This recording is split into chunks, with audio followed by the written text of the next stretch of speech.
ಎಲ್ಲರಿಗೂ ನಮಸ್ಕಾರ. ಜ್ಯೋತಿ ಕಿರಣ್ ಕ್ರಿಯೇಷನ್ಸ್ಗೆ ಸ್ವಾಗತ. ಬನ್ನಿ, ಈ ದಿನ ಬಹಳ ರುಚಿಯಾಗಿರುವ ಪಪ್ಪಾಯಿ ಪಲ್ಯ ಮಾಡೋದನ್ನು ತೋರಿಸ್ತಾ ಇದ್ದೀನಿ. ತುಂಬ ಸುಲಭವಾಗಿ 10ರಿಂದ 15 ನಿಮಿಷದಲ್ಲಿ ತಯಾರಿಸಬಹುದಾದ ರೆಸಿಪಿ ಇದು.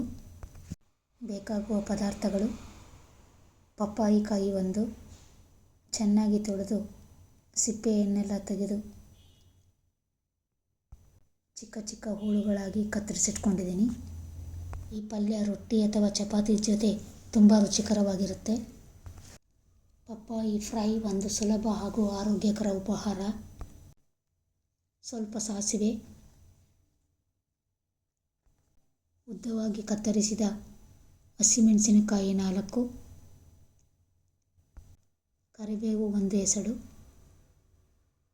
ಚಿಕ್ಕದಾಗಿ ಕತ್ತರಿಸಿದ ಈರುಳ್ಳಿ 2,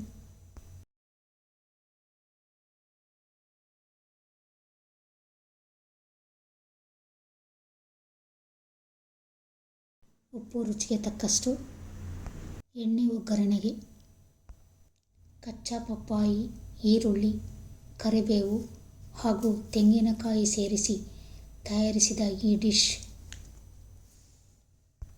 ಪರಿಮಳಭರಿತವಾಗಿರುತ್ತೆ. ಕತ್ತರಿಸಿದ ಕೊತ್ತಂಬರಿ ಸೊಪ್ಪು ಸ್ವಲ್ಪ, ಕಡಲೆಬೇಳೆ 2 ಟೀ ಸ್ಪೂನ್. ಗ್ಯಾಸನ್ನು ಹೊತ್ತಿಸಿ ಒಲೆಯ ಮೇಲೆ ಒಂದು ಫ್ರೈ ಪ್ಯಾನನ್ನಿಟ್ಟು ಸ್ವಲ್ಪ ಸಾಸಿವೆ, ಎಣ್ಣೆ ಹಾಕಿ ಸಾಸಿವೆ ಸಿಡಿದ ನಂತರ ಕತ್ತರಿಸಿದ ಹಸಿಮೆಣಸಿನಕಾಯಿ, ಕಡಲೆಬೇಳೆ,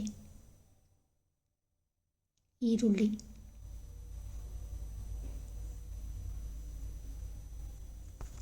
ಕರಿಬೇವು, ಸ್ವಲ್ಪ ಅರಿಶಿಣದ ಪುಡಿ ಸೇರಿಸಿ ಚೆನ್ನಾಗಿ ಮಿಕ್ಸ್ ಮಾಡಬೇಕು. ಲೋ ಫ್ಲೇಮ್ನಲ್ಲೇ ಅರ್ಧ ನಿಮಿಷ ಫ್ರೈ ಮಾಡ್ಕೋಬೇಕು. ಈರುಳ್ಳಿ ಚೆನ್ನಾಗಿ ಬೆಂದ ನಂತರ ಪಪ್ಪಾಯಿ ಕಾಯಿ ಹೋಳುಗಳನ್ನು ಹಾಕಿ ಚೆನ್ನಾಗಿ ಬೆರೆಯುವಂತೆ ಮಿಕ್ಸ್ ಮಾಡಬೇಕು. ಮಸಾಲೆ ಇಲ್ಲದ ತುಂಬ ರುಚಿಕರವಾದ ಕ್ರಿಸ್ಪಿಯಾದ ಪಲ್ಯ ಇದು. ಊಟದ ಜೊತೆ ಸೈಡ್ ಡಿಶ್ ಆಗಿ ಸಹ ಬಳಸ್ಬೋದು. ಲಿಡ್ಡನ್ನು ಮುಚ್ಚಿ ಪಪ್ಪಾಯಿ ಕಾಯಿ ಹೋಳುಗಳನ್ನು 4ರಿಂದ 5 ನಿಮಿಷ ಬೇಯಿಸಬೇಕು. ಹಾಗಾಗಿ ಲಿಡ್ ಓಪನ್ ಮಾಡಿ ಪಪ್ಪಾಯಿ ಹೋಳುಗಳನ್ನು ತಿರುಗಿಸಬೇಕು. ತುಂಬ ಹೊತ್ತು ಹಾಗೆ ಬಿಟ್ಟರೆ ತಳ ಹಿಡಿಯುತ್ತೆ. ಆದ್ದರಿಂದ ಆಗಾಗ್ಗೆ ತಿರುಗಿಸ್ತಾನೆ ಇರಬೇಕು. ಪಪ್ಪಾಯಿ ಕಾಯಿನಲ್ಲಿರುವ ನೀರಿನ ಅಂಶ ಹೋಗುವವರೆಗೂ ಚೆನ್ನಾಗಿ ಬೇಯಿಸ್ಕೋಬೇಕು. ಲಿಡ್ ಮುಚ್ಚಿರೋದ್ರಿಂದ ಆವಿಯಾಗಿರುವ ನೀರಿನ ಅಂಶ ಅದರಲ್ಲಿಯೇ ಹೋಳುಗಳು ಬೇಯ್ತವೆ. ನೀರನ್ನು ಹಾಕಬಾರ್ದು.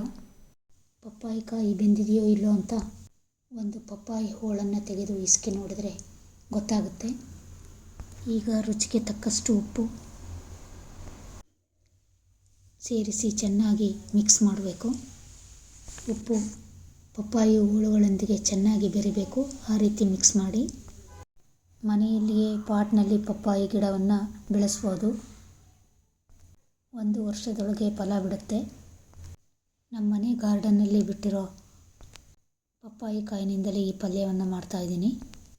ನೋಡಿ, ಈಗ ರುಚಿಕರವಾದ ಕ್ರಿಸ್ಪಿಯಾದ ಪಪ್ಪಾಯಿ ಡ್ರೈ ಕರಿ ರೆಡಿಯಾಗಿದೆ.